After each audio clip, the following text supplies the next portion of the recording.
ಜಮ್ಮು ಕಾಶ್ಮೀರದಲ್ಲಿ ಉಗ್ರರು ಪ್ರವಾಸಿಗರ ಮೇಲೆ ಗುಂಡಿನ ದಾಳಿಯನ್ನು ಖಂಡಿಸಿ ವಿಶ್ವ ಹಿಂದೂ ಪರಿಷತ್ ಬಜರಂಗದಳ ಬಿಜೆಪಿಯ ಸಹಯೋಗದಲ್ಲಿ ಪುತ್ತೂರಿನ ಗಾಂಧಿಕಟ್ಟೆಯ ಬಳಿ ಪ್ರತಿಭಟನೆಯನ್ನು ನಡೆಸಿದೆ. ಪ್ರತಿಭಟನೆಯನ್ನು ಉದ್ದೇಶಿಸಿ ಮಾತನಾಡಿದ ಶ್ರೀಕೃಷ್ಣ ಉಪಾಧ್ಯಾಯ ಅವರು, ಇಂತಹ ಘಟನೆಗಳಿಗೆ ಹಿಂದೂಗಳೇ ಒಟ್ಟಾಗುವುದೇ ಉತ್ತರವಾಗಿದೆ.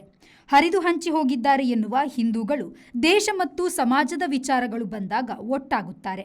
ಇದರಿಂದಾಗಿ ಹಿಂದೂ ಧರ್ಮವು ಯಾವುದೇ ಅಪಾಯಗಳನ್ನು ಎದುರಿಸಿಕೊಂಡು ಉಳಿದುಕೊಂಡಿದೆ.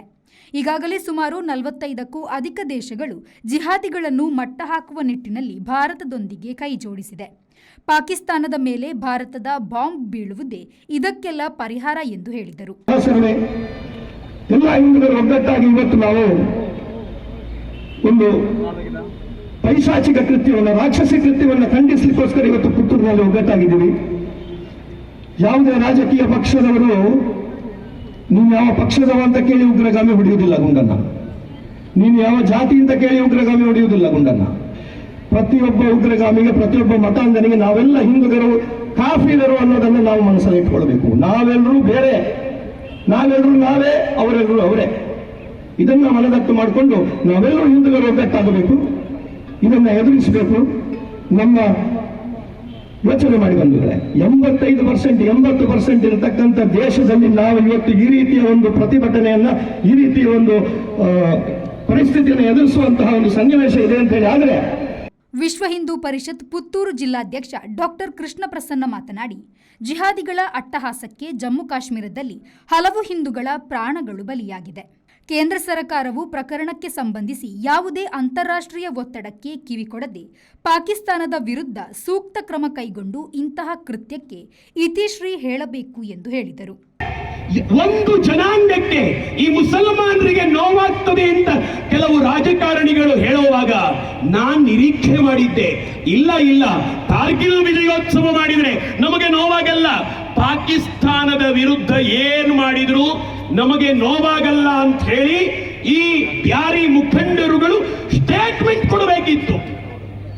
ನಿಜವಾದ ದೇಶಭಕ್ತಿ ಹೌದಾಗಿದ್ರೆ ಇದು ಬರೀ ನಾಟಕ ಮಾಡುತ್ತಾ ಯಾರ ಕಣ್ಣಿಗೂ ಮಣ್ಣು ಹಾಕ್ತಾ ಇದ್ದಾರೆ. ಬಹಳ ದುಃಖವಾಗುವುದು. ಇದಕ್ಕೆ ನೇರ ಕಾರಣ ಕೆಲವು ಸ್ವಾರ್ಥ ರಾಜಕಾರಣಿಗಳು. ಅವರಿಗೆ ಇವರ ವಿರುದ್ಧ ಸ್ಟೇಟ್ಮೆಂಟ್ ಕೊಟ್ಟರೆ ಎಲ್ಲಿ ವೋಟ್ ಬ್ಯಾಂಕಿಗೆ ಅಡ್ಡಿಯಾಗ್ತದೋ ಅಂತ ಹೇಳುವಂತ ಒಂದು ಚಿಂತನೆ. ಇದರಿಂದಾಗಿ ಅವರು ಬೆಳೀತಾ ಇದ್ದಾರೆ. ಯಾಕೆ ಇವರ ಮೇಲೆ ಪ್ರೀತಿ? ಭಾರತದ ಬ್ಯಾರಿಗಳ ಮೇಲೆ ಪ್ರೀತಿ ಯಾಕೆ? ಹಿಂದೂಗಳನ್ನ ತೆಗೆಬೇಕು ಯಾಕೆ?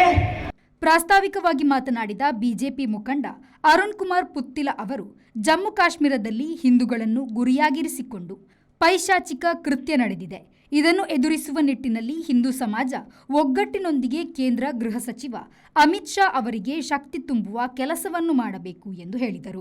ಯಾವ 2047ಕ್ಕೆ ಈ ರಾಷ್ಟ್ರವನ್ನ ಮುಸಲ್ಮಾನ ಇಸ್ಲಾಂ ರಾಷ್ಟ್ರವಾಗಿ ಮಾಡ್ತೇವೆ ಅನ್ನತಕ್ಕಂಥ ಯೋಚನೆಯ ಅಡಿಯಲ್ಲಿ ಮಾಡಿರತಕ್ಕಂತಹ ಆರಂಭಿಕದ ಕೆಲಸ ಕಾರ್ಯ ಅನ್ನೋದನ್ನ ನಾವೆಲ್ಲ ಇವತ್ತು ತಿಳ್ಕೊಳ್ಬೇಕಾಗಿದೆ. ಕೊಲೆ ಮಾಡತಕ್ಕಂತಹ ಸಂದರ್ಭದಲ್ಲಿ ಟೆಂಟನ್ನ ಬಿಚ್ಚಿ ಅವನು ಯಾವ ಸಮುದಾಯಕ್ಕೆ ಸೇರಿದವನನ್ನುವುದನ್ನ ಗುರುತಿಸಿ ಹತ್ಯೆ ಮಾಡತಕ್ಕಂತಹ ಕೆಲಸ ಕಾರ್ಯವನ್ನು ಮಾಡಿದ್ರು. ಹತ್ಯೆಯಾಗಿರ್ತಕ್ಕಂತಹ ವ್ಯಕ್ತಿಯ ಪತ್ನಿ ನನ್ನನ್ನು ಕೂಡ ಕೊಲ್ಲಿ ಅನ್ನತಕ್ಕಂತಹ ಮಾತನ್ನ ಹೇಳಿದಾಗ, ನಿನ್ನನ್ನು ನಾವು ಕೊಲ್ಲೋದಿಲ್ಲ, ನಾವು ಹತ್ಯೆ ಮಾಡಿರ್ತಕ್ಕಂತಹ ವಿಚಾರವನ್ನ ಈ ರಾಷ್ಟ್ರದ ಪ್ರಧಾನಿಯವರು ಮೋದಿಗೆ ತಿಳಿಸುವಂತಕ್ಕಂತಹ ಮಾತನ್ನ ಆ ಉಗ್ರಗಾಮಿಗರು ಉಲ್ಲೇಖ ಮಾಡಿದರು. ಪ್ರತಿಭಟನಾಕಾರರು ದರ್ಬೆ ವೃತ್ತದಿಂದ ಗಾಂಧಿಕಟ್ಟೆಯ ತನಕ ದೊಂದಿ ಮೆರವಣಿಗೆಯೊಂದಿಗೆ ಕಾಲ್ನಡಿಗೆಯ ಜಾಥಾ ಮಾಡಿದರು. ಬಳಿಕ ಪ್ರತಿಭಟನಾ ಸಭೆ ನಡೆಯಿತು.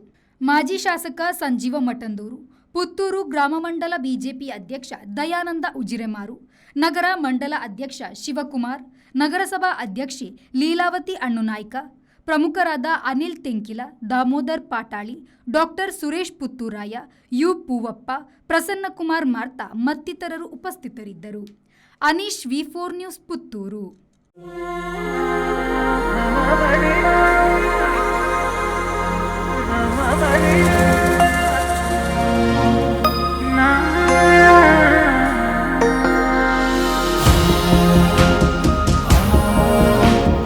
Ah